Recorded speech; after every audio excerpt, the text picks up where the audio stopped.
Welcome to CarOmelette. In this video, I'm going to take you on a tour on the brand new NEXT Gen Ford Everest.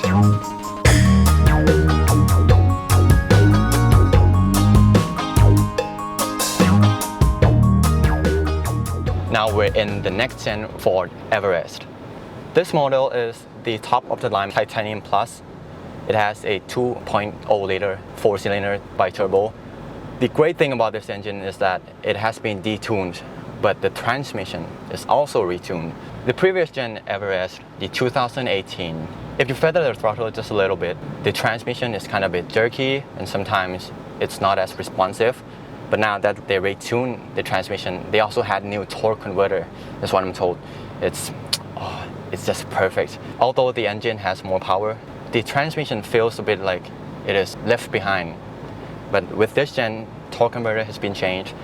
The transmission retuned. I put half throttle and downshift to 7 and it takes off. Where if you want it to take off like this previous gen, it's kind of hard to modulate middle to high throttle response. With this, it's so much better.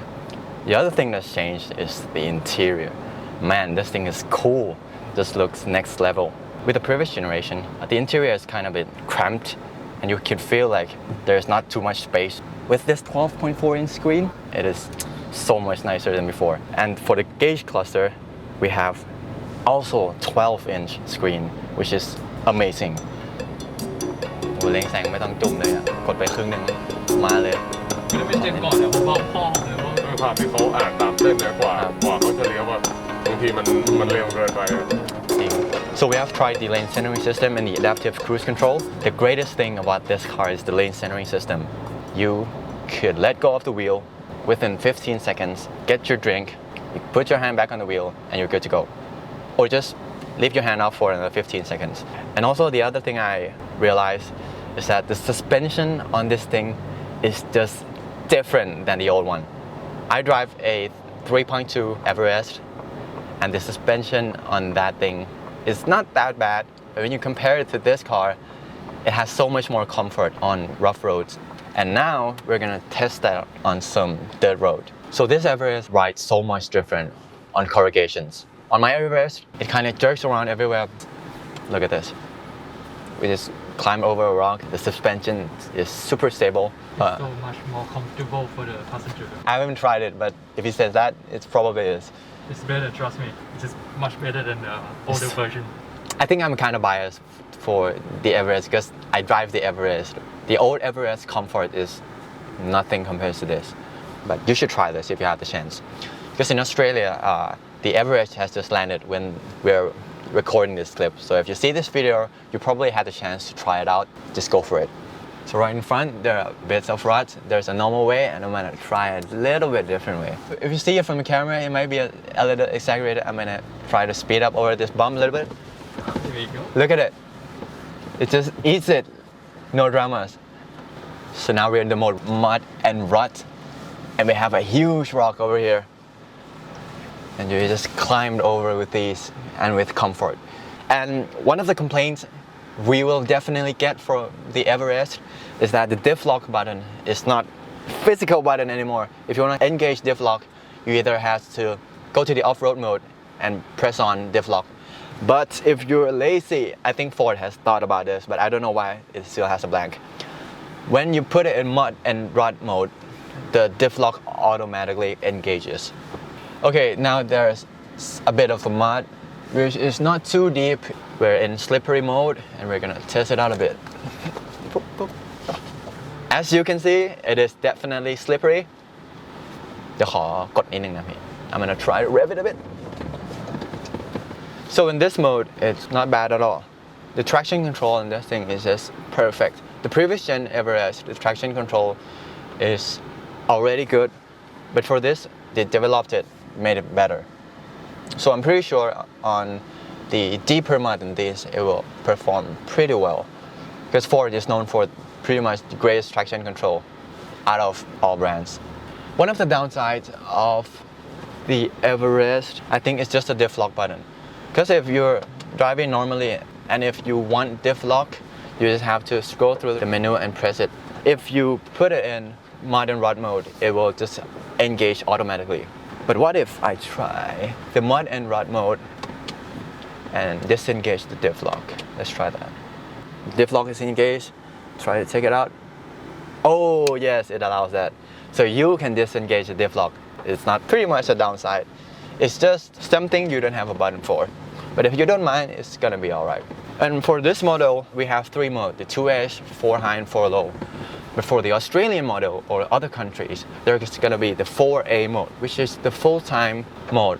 Pretty much the same to the previous gen Everest, where if you floor it, it's gonna send more power to the front. And if you don't step it too much, it's gonna go back to 2-wheel drive. But we don't have that mode here. It's too bad if you're in Thailand.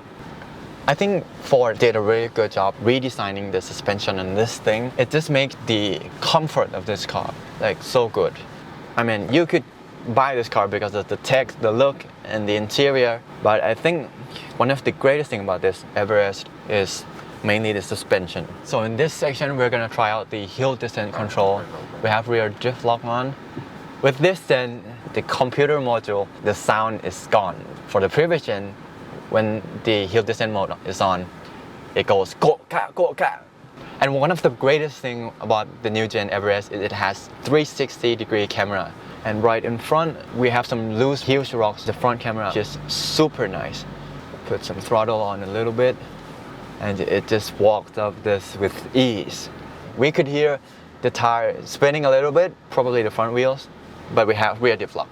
No dramas at all. So now we're in the last section for the off-road section. We're gonna get some mud and drive down the water. This is not that deep, but it's kinda deep.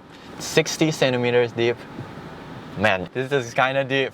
As you guys can see here, the 360 camera and the sensors are beeping everywhere. Okay, I'm gonna show the cameraman how deep we are in this. I think if we open the door, the water will rush in. No, don't do that. Yeah, I won't. Oh, super deep. น่าจะมีบันไดอ่ะ Mid จริงพี่ เดินขึ้นได้เลยครับ Water. Okay, little bit of wheel spin. No dramas at all. After testing out the off-road and on-road capabilities of this Ford Everest Next Gen, I can say that I'm pretty impressed because myself, I drive a 3.2 2016 Everest, and this is a true Next Gen. Not just a facelift, not just a body change, it's entirely different. First of all, the body of the new Everest is pretty much super wide. It looks wide, it looks tough, it looks much taller than stock, but however, the overall dimension is pretty much the same, front to back, the width, the height. It's just the wheelbase and the width that were extended. As you can see here, and you guys might already know, this is the Matrix LED. Like the movie, these LEDs here will turn off the lights that are shining through to the car that is passing away. So you can put your high beam on, and if the car passes you, the LED that might blind them will shut off. This is pretty much one of the greatest LEDs we've tested. Next up, we have the new grille design here. It's kind of similar to the Ranger. The fog lights, they are LED, and the rest of the car, as you can see here, we have 360-degree camera. Down here we have the adaptive cruise control sensor, and up there we have another camera for the lane centering system, which is epic. Next up to the wheels, these are 20-inch wheels, same as the previous titanium model, but however, the tire size is a bit different. It's 255, 55, 20. So it means it's a bit narrower, but however, the overall diameter for this tire here is 31 inches, while the previous generation has a overall 30.5 inches. So 0.5 inches difference, but it makes a massive difference for comfort. Also, with the brand new suspension for this car, the shocks are twin tube. The stiffness was taken out a bit, and it's so much more comfortable. Moving on to the side steps here. As you can see here, the side step, it's pretty much the same as the new Ranger Wild Track. So let's move on. Back here, if you have the key, you could also use keyless open, which is freaking awesome. You don't have the key right now though. I don't have the key, but I can push the button. And the back end here, we have the very nice LED that looks pretty cool, kinda suits out with the Matrix headlights in the front. And the rear ceiling lamps are halogen, but not LED, but the rest of the car is LED. Let's move on to the inside. As you guys can see here, the inside of this is so nice. This has been redesigned. It looks just amazing. Even with this 12.4-inch screen. So good. And also one of my favorite parts about the new interior change is the gauge cluster. The gauge cluster is also 12-inch diagonally. It's newly redesigned. It's so beautiful. And there are a lot of information on this that could be viewed from just right here. Moving on to the rest of the car, we have wireless charging port right here. And this also has wireless Apple CarPlay and Android Auto. You just connect the Bluetooth and it will ask you if you want to connect CarPlay and you're good to go. The AC vents are transformer style. So nice. And right here we have a cup holders. Even on the passenger side. On both sides. Right below the AC. Our cameraman approves. And Yep, approved. the seats are kind of similar to the previous gen. There is back support and it's all electronic, including passengers as well. The gear shift now, many people may not like it and I don't like it as well. It's an E-shifter. What this does is pretty much allow you to use the auto parking without needing to move transmission as well, because it can move on itself. If you put it in D, you stop the car or you open the door, it will automatically go into park and you're good to go. But who needs that anyways? Moving on to the drive modes. As you guys can see here, the drive modes on this Everest, too bad it's for the Thai model. You guys in Australia, New Zealand or anywhere else, you would probably get the 4A mode as well. The steering wheel overall diameter has been reduced about an inch and pretty much the interior just... Moving on to the back side of the interior. As you guys can see here, this is the seat position I sat, and man, does this have a room. The seat right here is pretty much identical to the Ford Ranger, where there's about almost an inch of deepness into this where you can put your knee on and it won't hit the front. Oh, it does, just a little bit. But however, the overall quality of the interior for the back is pretty good. It's kind of similar to the previous Everest. There's not too much to change. The cup holders are the same and the rear seats are inclinable. 1, 2, 3 steps. Although this being the next gen Everest, I would pretty much prefer seat inclination to be having the ability to lean even more backward. It would be much better. On here we have the AC knob. It only allows for fan adjustment. Right here we also have some outlets, USB, USB-C, and all the goodies. Panoramic moonroof is also identical to the old Everest. But the great thing about this Everest, if you like, is the width of the door. As you can see, this door has the longest length of any car in this segment. Another downside is you can open the door as wide, but not too bad. The design is great, I love it. Let's move on to the back row seat. If you're gonna jump back to the seat, you should pull the tab up here and push the seat forward. But in my opinion, this is the best way to enter the back of the seat. Because I use my knee like this, also the same as my old Everest, and I get back from here. As you guys can see here, it's a bit cramped in here. Not that much difference from the old Everest I have, and there's no space for adult. I'm 184 centimeters and I feel like I'm suffocating because outside it's like 40. Okay, done with the interior. So the overall impression of the next gen Everest is a positive.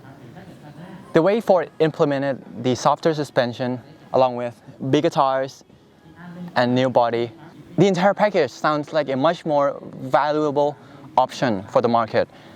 It has matrix LED, super smart lane centering system, and overall I'm super impressed. Just look at it, so beautiful. If you need a car for 4-wheel driving or just family work and stuff, daily driving, I think this is a perfect car for you.